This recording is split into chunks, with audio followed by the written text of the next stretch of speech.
अस्सलामुअलैकुम, welcome to my channel. इस दुआ के साथ कि अल्लाह ताला आप सबको अपनी हिफ्ज़ व मान में रखे और आप लोग जहाँ कहीं भी हों खुश और आबाद रहें, आमीन। रमज़ान की तैयारियों के सिलसिले में आज मैं बना रही हूँ बेसन की फुल्कियाँ। हम लोग तो इसको बेसन की फुल्कियाँ ही कहते हैं, लेकिन कुछ लोग इसको बेसन की बूंदी भी कहते हैं।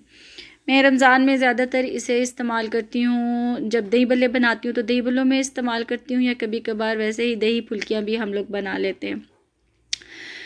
पिछले रमज़ानों में तो मैं इसे हम लोग जो थे वो बाज़ार से ही लेके आते थे, लेकिन इस दफ़ा क्योंकि कर्फ्यू है और कर्फ्यू की वजह से यहाँ सब जो है पाकिस्तानी और इंडियंस जो मिठाई की दुकानें वो सब बंद हैं, इसलिए बाज़ार से नहीं मिल सकी। और चक्की से भी हमने पता किया, जहाँ से हम आटा लेते हैं वहाँ भी होती हैं पहले, लेकिन इस दफ़ा वहाँ भी नहीं मिली। तो फिर मैं सोचा कि चलो घर में ही जो है वो बना लेती हूँ और इकट्ठी बना लेती हूँ ताकि कुछ दिन जो है वो चल जाए।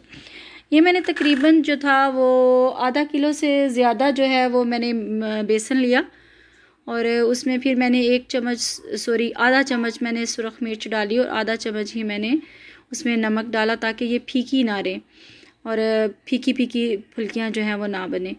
और इसके साथ आज मैं बना रही हूँ उसके माश की दाल के भल्ले। मैं जब माश की दाल के भल्ले बनाती हूँ तो उनमें मैं मूंग की दाल भी जो है वो यूज़ करती हूँ, लेकिन माश की दाल तो मैंने मंगा ली और मुझे याद ही नहीं रहा कि मूंग की दाल भी मंगवानी है। और जब मैं उनको भिगोने लगी तो मुझे याद आया कि घर में मूंग की दाल तो ख़त्म हो चुकी है, लेकिन कर्फ्यू की वजह से फिर बार बार जाया नहीं जाता, थोड़ा सा टाइम सुबह का ही होता है, तो मैंने कहा चलिए सिर्फ माश की दाल के ही बना लेती हूँ। लेकिन आप लोग जब भी बनाएं माश की दाल के भल्ले तो उसमें मूंग की दाल जो है वो भी डालें। जिस तरह मैंने तकरीबन आधा किलो माश की दाल ली तो उसमें 1 पाव मूंग की दाल ले लें। और अब मैं बेसन को मिक्स कर रही हूँ और मिक्स करते हुए मैं पानी बिल्कुल थोड़ा थोड़ा डाल रही थी ताकि एकदम बेसन जो है वो पतला ना हो जाए। और हाथों से मिक्स करने में मुझे सहूलत लगती है, और ख़ास तौर पे इस तरह जब कोई बैटर बनाना हो तो हाथों से मिक्स करें तो अंदाज़ा हो जाता है कि आपको बैटर जो है वो कितना पतला या गाढ़ा जो है वो चाहिए, क्योंकि उसकी फुल्की बनाने के लिए आपको बहुत ज़्यादा पतला भी नहीं चाहिए होता बेसन और बहुत ज़्यादा गाढ़ा भी नहीं चाहिए होता, क्योंकि अगर पतला हो जाए बेसन तो फिर उसकी फुल्की सही नहीं बनती उसकी, और जब गाढ़ा हो जाए तो वो चम्मच से ही नीचे नहीं जाता। अब मैं माश की दाल जो है वो ब्लेंडर में डाल के उसको ब्लेंड कर लूँगी। ये मैंने रात को भिगो के रख दी थी और अब तकरीबन 6 बज रहे हैं शाम के, और अब मैं इसको ब्लेंड करने लगी हूँ। लेकिन इसका पानी 2-3 दफ़ा अगर आपने ज़्यादा देर के लिए रखा है, इसको वैसे ज़्यादा देर के ही लिए रखें तो ये ब्लेंड बड़ी अच्छी हो जाती है, लेकिन इसका मैंने 2-3 दफ़ा पानी जो है वो चेंज किया, सुबह भी किया और दोपहर में भी किया। अच्छी तरह उसका पानी जो है वो 2-3 दफ़ा गिरा के और उसको मैंने चेंज किया। अब मैं ब्लेंडर में जो है वो माश की दाल डाल रही हूँ और इसमें भी पानी बहुत कम यूज़ करना है, इतना कि ब्लेंडर बस आसानी से थोड़ा सा उसको ब्लेंड कर लें आसानी से। ज़्यादा पानी इसमें भी नहीं डालना, इस बैटर को भी ज़्यादा पतला नहीं करना। और अब इसमें ब्लेंडर में डाल के ब्लेंडर चलाऊँगी और इसको मैं अच्छे तरीके से ब्लेंड कर लूँगी। इसकी बहुत ही स्मूथ सी पेस्ट जो है वो मैंने बनानी है। अब ब्लेंडर में चला रही हूँ तो मुझे उसका लॉक नहीं शायद सही लगा हुआ था। हाँ जी, अब ब्लेंडर चल गया और थोड़ा सा टाइम लेता है ये, लेकिन ये है कि ब्लेंड अच्छे तरीके से हो जाता है। अब ये ब्लेंड हो गया है, अब इसको बाउल में मैं निकाल लूँगी और उसके बाद जो बाकी बची हुई दाल है उसको भी मैं डाल के तो अच्छे तरीके से ब्लेंड कर लूँगी। और इसका बिल्कुल क्रीमी सा मिक्सचर जो है वो बनना चाहिए। ये देखें, अभी मैं आपको दिखाऊंगी, ये देखें बिल्कुल क्रीमी सा मिक्सचर बना है, इसमें बिल्कुल कोई दाना नहीं। और इस तरह बिल्कुल स्मूथ मिक्सचर बनाने के लिए ज़रूरी है कि आपकी जो दाल है वो ज़्यादा देर तक भीगी रहे।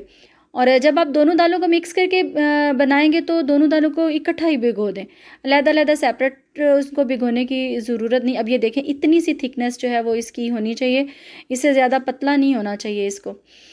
और ये भी कि भल्ले जो हैं वो फीके ना बने, उसमें मैं तकरीबन आधा चम्मच सूख मिर्च और आधा ही चम्मच नमक का डाल रही हूँ, और साथ इसके मैं पिसा हुआ ज़ीरा और सूखा धनिया वो भी इसमें डाल दें और अच्छे तरीके से इसको मिक्स कर लें।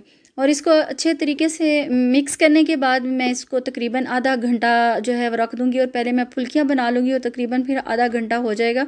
इसको मिक्स करके रखना इसलिए भी ज़रूरी होता है कि जब हम इसके भल्ले या बड़े जो भी कहते हैं, हम लोग तो ज़्यादा भल्ले ही कहते हैं, तो वो फिर जब उसको फ्राई करते हैं तो वो फूल जाते हैं, तो इसलिए फिर इसको थोड़ी देर मिक्स करके रखना थोड़ा ना ज़रूरी होता है।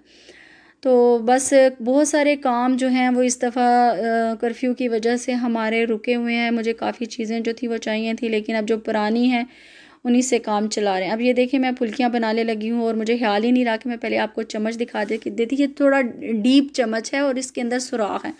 ये अमूमन मिलते हैं ये चम्मच, खाना पकाने में हम लोग यूज़ करते हैं। मैं उसमें डाल के और ये देखें ऊपर चम्मच के साथ ही उसको हिला रही हूँ थोड़े प्रेशर के साथ, तो वो देखें तेल में जो है वो फुल्कियाँ जो है वो जाती जा रही हैं और इस तरह फुल्कियाँ जो वो बन जाएंगी। हैं तो बिल्कुल ईजी सी एक बस ट्रिक है।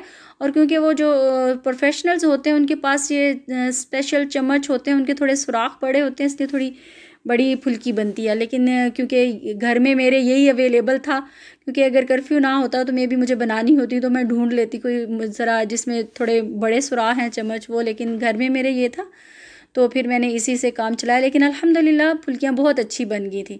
लेकिन जब आप बनाने लगे तो ये ख्याल रखें कि एक बैच डालने के बाद चम्मच को नीचे से अच्छे तरीके से साफ़ कर दें, क्योंकि बेसन जो है वो रास्ता ब्लॉक कर देगा। तो नेक्स्ट टाइम फिर आप डालेंगे तो वो फुल्कियाँ डलेंगी नहीं, एक ही जगह पे सारा जो बेसन है वो इकट्ठा होके जो है वो इकट्ठा हो जाएगा।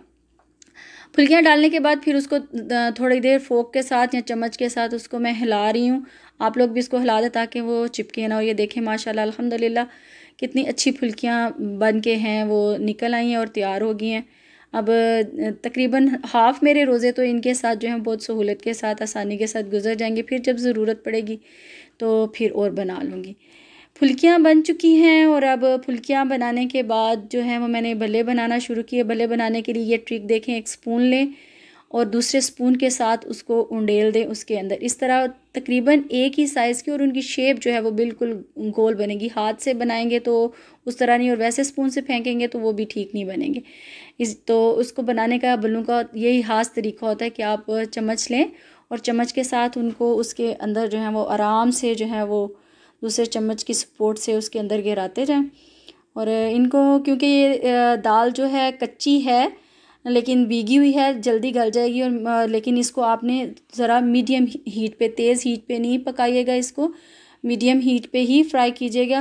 क्योंकि अगर तेज़ पे करेंगे तो ऊपर से तो वो ब्राउन हो जाएंगे, लेकिन अंदर से जो दाल है वो कच्ची होगी और उसका कच्चा फ्लेवर आएगा भल्लों में। तो आपका फिर जो जब दही भल्ले बनेंगे तो वो उसके सब के जायके को ख़राब कर देंगे। लेकिन इसलिए आंच के ऊपर ख़ास तवज्जो दीजिएगा। भले और फुल्कियाँ हो गई हैं तैयार। अब इनको ठंडा होने के लिए मैंने रखा है फुल्कियों को, तो बाहर ही मैं किसी कंटेनर में डाल के तो स्टोर कर लूँगी। तो भल्लों को ठंडा होने के बाद मैं क्लिपर बैग में डाल के इनको फ्रीज़ कर लूँगी, फ्रीज़र में रखूँगी। Thanks for watching my video and keep watching my channel. अल्लाह हाफिज़।